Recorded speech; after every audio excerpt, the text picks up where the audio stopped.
Bismillahir Rahmanir Rahim. Welcome to the program Blessings of Islam. Today we'll discuss the spirit of Hajj, a journey of transformation. So let's begin with the concept of Hajj. Let's begin with the literal meaning of Hajj.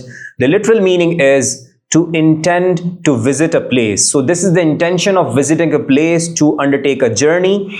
And if we talk about the concept of Hajj, so that is this is one of the 5 pillars of Islam, and it is an obligation for all those Muslims who are financially and physically capable to perform this act of worship along with other conditions. So we read in the Holy Quran, وَلِلَّهِ عَلَى النَّاسِ حِجُّ الْبَيْتِ مَنِ اسْتَطَاعَ إِلَيْهِ سَبِيلًا. That for the sake of Allah Almighty, it is an obligation upon people to perform Hajj, to visit Baytullah, those who have means to undertake this journey. And we also read in the Holy Quran, وَأَتِمُّ الْحَجَّ وَالْعُمْرَةَ لِلَّهِ, that you should complete this Hajj and as well as Umrah for the sake of Allah Almighty.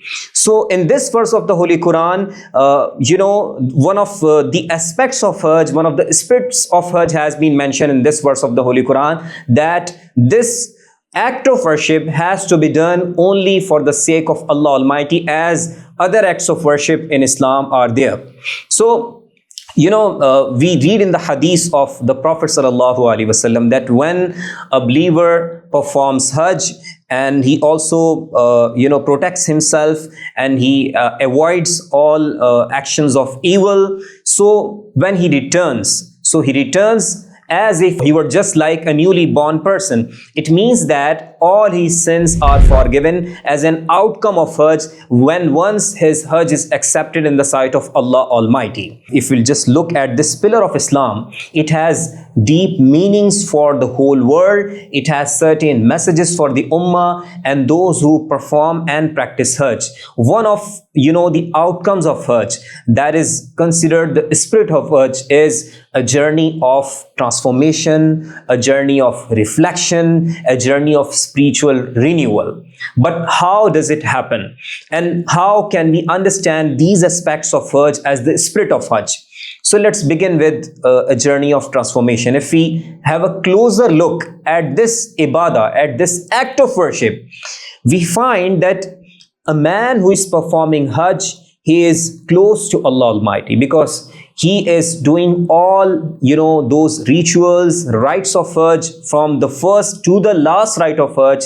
He is doing all that for the sake of Allah Almighty. He is, spending his wealth, and he is cutting off all other things for that specific period of Hajj, that pilgrimage, only for the sake of Allah Almighty. So that remembrance of Allah Almighty inside the heart of a believer, that changes his perspective towards life. Now he has a different perception of human life. Now he has different paradigm to have a look at the society, to have a look at human life. Now he is so much connected to Allah Almighty that he's thinking about the blessings of Allah.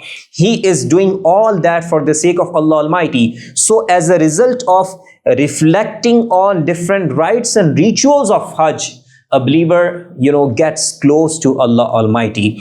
And if we move on further, so we find that this act of worship, this Hajj, prepares him for the difficulties of human life. For example, if we look at the phenomena of human life, so human life is something that is very complex.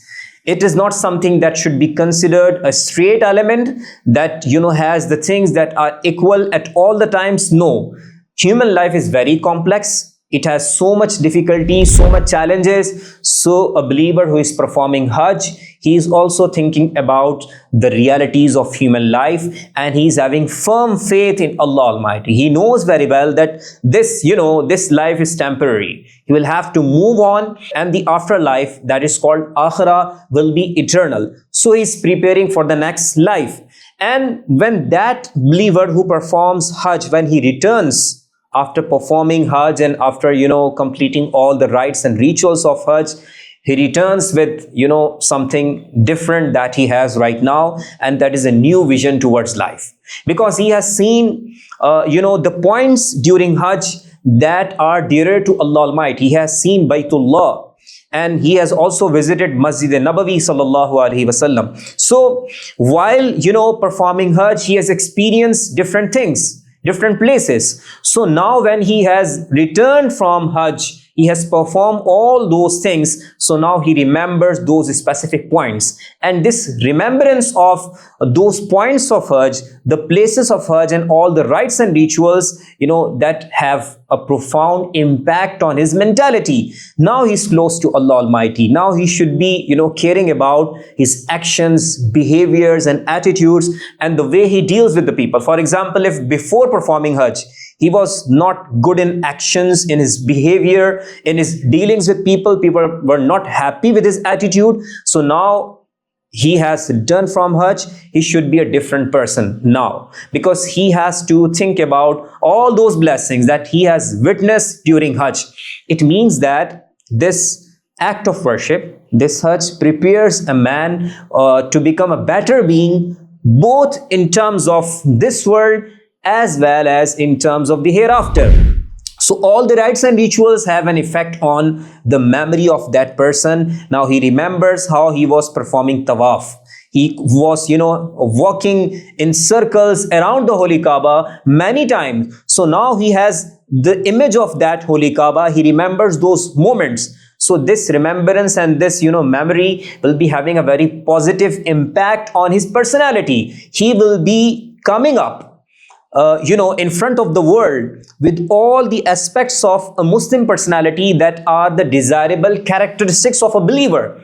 So he will become a blessing for all those who are around him as a result of performing this act of worship that is called Hajj.